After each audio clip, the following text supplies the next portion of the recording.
Promote a culture of inclusion, supercharge your communication, and unleash the full potential of your teams and leaders with the Inclusive Handbook collection from the Diversity Movement. As part of the collection, I wrote the Inclusive Leadership Handbook with Kurt Merriweather to empower leaders with tools needed to cultivate a culture that fosters creativity, innovation, and employee engagement. Through strategies, exercises, and self-reflection, leaders at all levels can enhance their effectiveness. Learn more at thediversitymovement.com/store. Use code HOL at checkout for 25% of your first order. DEI budgets are under attack, but the goals haven't changed. Whether you're looking to increase your DEI knowledge, expand your market reach, or gain a competitive advantage in business, we have the solution. TDM Library is your single source for expert-curated DEI resources, strategies, and solutions, all designed to help you transform your workplace culture and be a more effective contributor. For $9.99 per month, you get access to our searchable subscription-based digital library. There, you'll find articles, practical how-to guidebooks, podcasts, award-winning microvideos, and more than 700 Q&As designed to help DEI practitioners, thought leaders, and executives create a more inclusive workplace. Whether you prefer to listen, watch, or read, we have the resources for you.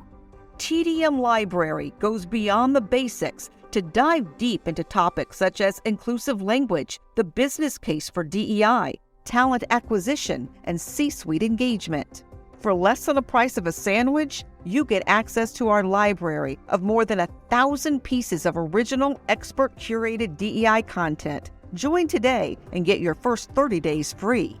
Get your library card now at tdmlibrary.thediversitymovement.com.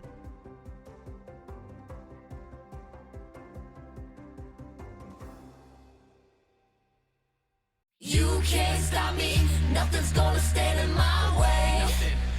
Welcome to the Donald Thompson Podcast. A good friend of mine is joining the show today. Leonardo Williams is our guest. Welcome, my friend. Thank you. I'm so excited to be here. I've been waiting for this for a while, so this is awesome. I would like my audience to get to know you the way that I have, so I want to give you some space to just tell a little bit about you, your family, where you grew up, and then we'll dig into some of the business things that you're doing in the community. Well, thank you so much, DT. I'm the luckiest dad alive. I'm also the luckiest husband in the world, who goes from, a music teacher to a principal to a director to an education consultant for the governor to a restaurant owner. That's what I do now. I own a restaurant. It was the only Zimbabwean restaurant in the United States. It is now one of two. So yeah, I'm a dad, I'm a husband, I'm definitely heavily engaged in the community. That was the only condition of opening the restaurant. I needed to make sure that I could still do community work. So that's me, man. It's simply stated. One of the things I'm aware is that you transformed your business, right? You went from dine-in and then the dining room was closed. Why don't you tell me a little bit about just some of the innovations and pivots you had to make to really keep things moving? And then now you're seeing some next level growth. Yeah, so the first thing that I thought about was, where is everyone and what's happening to them? People were home in front of their computers and they were suffering from cabin fever. And that is when I said, all right, we're going to invest in ad marketing online on social media. I'm starting to see a lot more traffic online, and we made online seamless. Literally, you go to our website and just click order online and it's just right there. But also to save my staff, I just simply typed up a little note and said, hey, we need to save our staff. Here's an automatic 18% gratuity. Well, then our staff was making more money than they were making before, our servers, because they didn't qualify for the PPP. We couldn't pay them other than $213 an hour. And we want to pay them more than that, but people weren't coming in. We did that, and now they're making more money. They're happier. They're loyal to us. We were able to get in front of so many more people. And that, helped us sustain to where we are now. Oh, that's awesome. And you allowed the pain not to break you, but to search for points of progress. And that is really, you should be commended, because going through anything difficult, there's moments of doubt, there's moments of despair. Like, what kept you going in those moments? It really is a mindset. When you know you don't have a choice between giving up and going forward, like, where do you turn? You can't turn to giving up. I told my wife and my staff, I said, hey, if it means we have to go out around the city and literally ask people to help us survive, no shame here. We will have to do that. But you have to be willing to do whatever it takes. I can't speak for anyone else, but there are some folks that are used to things coming to them, and they're not used to having to, go that extra mile to get what it is that they need. We didn't have a choice, and we didn't allow ourselves to have a choice. So when you're in that space, that pain starts to serve as motivation. That's what I was living on. That's what I was eating for dinner, breakfast, lunch, midnight snack. That pain was my motivation. Tell me a little bit about, you mentioned earlier, I want you to reiterate it. You were talking about the online ordering. You're talking about the different things that you did. Your revenues are now up relative to what you're doing dine-in only? Yeah. So when you look at online ordering versus dine-in only, yeah, we're getting a lot more traffic in online than we ever did dine-in. So we've increased our capacity. So now what we're doing is focusing on what happens when dine-in comes back in full. You're going to get more orders online than what's in the restaurant. So we have to be more efficient. So we focused on that. So now our inventory management is better. Our efficiency in the kitchen is better. But reputation equity was huge for us. Before the pandemic hit America, we had our own pandemic in Durham, McDougall Terrace, which is a community. The entire community was evacuated. We're talking nearly 700 people. And our restaurant stood up. We stood up in the front and said we will feed every single person in that community until the last is back into their apartment. And we did it by bringing the community together. So we have a kitchen. Go buy some hot dogs and beans or something. We'll cook it. And I need some people to drive it. And we went to all 19 hotels. And we did that until everyone got back in their apartment. And because of that, our community continued to help us out. Yeah, that is awesome. Yeah. The thing that I'm learning from just listening to you is that where a leader stands up and is a catalyst, other people jumped in to help you with that cause. Oh, yeah. Right? You stood up, but you didn't have to stand alone for too long when you were that catalyst. And that's a powerful lesson, man. And I appreciate you. And that is also sowing and reaping. And then when you needed some support, right, people didn't forget what you had done. Let me transition a little bit from the passion and the progress to the programming. When we talked last, you talked to me about working with Duke University, City of Durham, and really starting to build out some programming for small businesses in Durham. Can you bring our audience up to speed with some of the things that you're doing to think about the long term of what community impact can be and what a catalyst can do in their community? The Summit Church reached out to Zweli and I and said, hey, you guys have been doing amazing work. We have thousands of cases of fruit, fresh produce. We would love to work through you to give that out. So that's when I used to rent a trailer and I would drive to, impoverished neighborhoods and just give out free produce. And I would call folks of all walks of life and I said, come help me out. And one day I was looking at, everyone passing the boxes in an assembly line. And there was a doctor, another doctor, there was a lawyer, there was a convenience store worker, there was a janitor. There were 2 college students, I believe, 2 or 3. There was a diversity and inclusion coach from NC State. And I was like, wow, I think we just activated the city. That's awesome.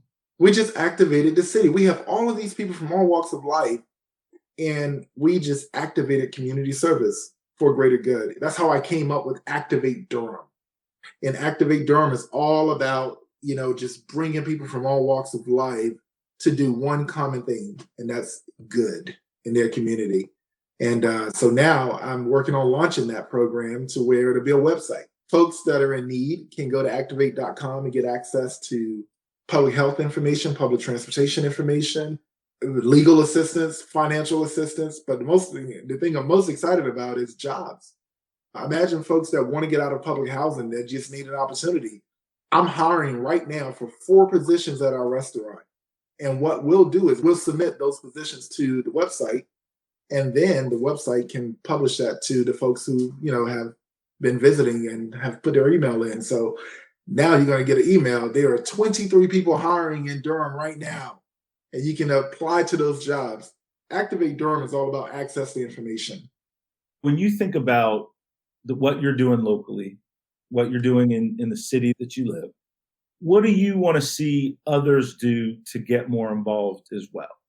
What's your call to action, right? For those of us that know we need to do a little bit more, but don't quite know how to put that time and effort into the best organizations to actually see some results. Yeah. So normally I would say do something. Just do something. But the problem with just do something is you only know your lane, you know? So what I'm now calling on folks to do in Activate Durham is do what you do. The second thing, and I'll tie back to the first thing in regards to your question, is I'm launching a 100 county tour. I want to talk to small business owners across the entire state of North Carolina, and I want to know, what did you do to survive? How are you still standing here? There's something special about that, about those strategies. We pivoted the way we did. Someone else may have done something else. Imagine taking all of those strategies and making them down, truncating them down into 10 top strategies to survive a global pandemic in North Carolina. Imagine what that information can do for small businesses. I get the sense as I listen to you and I learn from you, you also have a giving spirit about you, right? You're trying to always take the lessons you learn and give those to people that want it. How did you develop that? So my mom, was a teacher, but also I saw her as a single mom be really innovative and survive. What I studied about my mom was she always found a way. And I think that ability that she has sort of rubbed off on me. And I'm really engaged in the community, and I'm always thinking there is a way. We can find a way. And my wife asked me the other night, she said, "You're so busy, you have so many things going on. Why are you doing these things?" And I said, "Zweli, babe, we have an amazing son. We have a roof over our head. We have a son with a nice MacBook who can choose to stay online virtually and not go into the schools. That's what we call privilege. And until our neighbors have the same, then it's our obligation to try our best to help them get there." That's good stuff. So now let's zoom out and now look at our country. And obviously, we've been through and working through still the global pandemic, the crazy election season. Tell me a little bit about, as an African-American man, as a business leader, how did you process those things and keep moving forward mentally? I'll answer that question based on an experience that I had recently, which really inspired me to launch this 100 county tour. I went to visit Mount Mitchell. We got up the mountain and the gate was closed. So we came back down and we were on our way back to Durham. And I stopped to this convenience store, and there was a Confederate flag and a bunch of deer horns on the wall. And there were 4 white gentlemen in there. And all of the writings were on the wall of the experience that I was going to have when I walked in.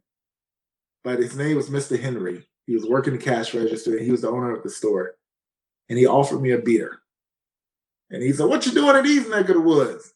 And that question initially I was already thinking a certain way. It's like, well, I was visiting Mount Mitchell. "Oh man, you don't want to go up there, man. Not right now. It's going to snow, and you're going to fall off the cliff." He said, "So what do you do?" I was like, "Well, I'm a restaurant owner." "Get out of here." We had the most amazing conversation because we were both small business owners, and the 2 park rangers that were there and the other guy, we just all had a beer together and just enjoyed good dialogue. It was at that point when I realized that we've been letting so many other folks control the narrative. And all we have to do is just put some effort in getting to know one another. And when I say getting to know one another, know where the hard line is as well. You would never see that flag anywhere near me. That's his thing, But our commonality was small business. And that's when I realized we're going to have to take back what narratives bring us together as people. There's a lot of wisdom in that. That is powerful. Leo, listen, I have enjoyed speaking with you. I'm proud of you. I'm cheering for you, and I'm thankful because it takes people within communities to care for people within communities. And you're an example, and the way that you give back inspires me to do what I can with the gifts that I have. right? And that inspiration from each other, right, allows us to keep striving, to keep winning, to keep growing. And if I can be of help to you, I please want you to reach out and ask me and give me that opportunity to be a part of what you're doing. Absolutely, and I appreciate that. Thank you so much. I doubt, I fear, I question my drive. I tell myself I'm worth it, no one's perfect, I gotta try. I'm working at my craft. This podcast is edited and produced by Earfluence. If you're looking for more information on how full-service podcast production can amplify your voice, build your community, visit earfluence.com. Thank you for listening, and we'll see you soon on the Donald Thompson Podcast.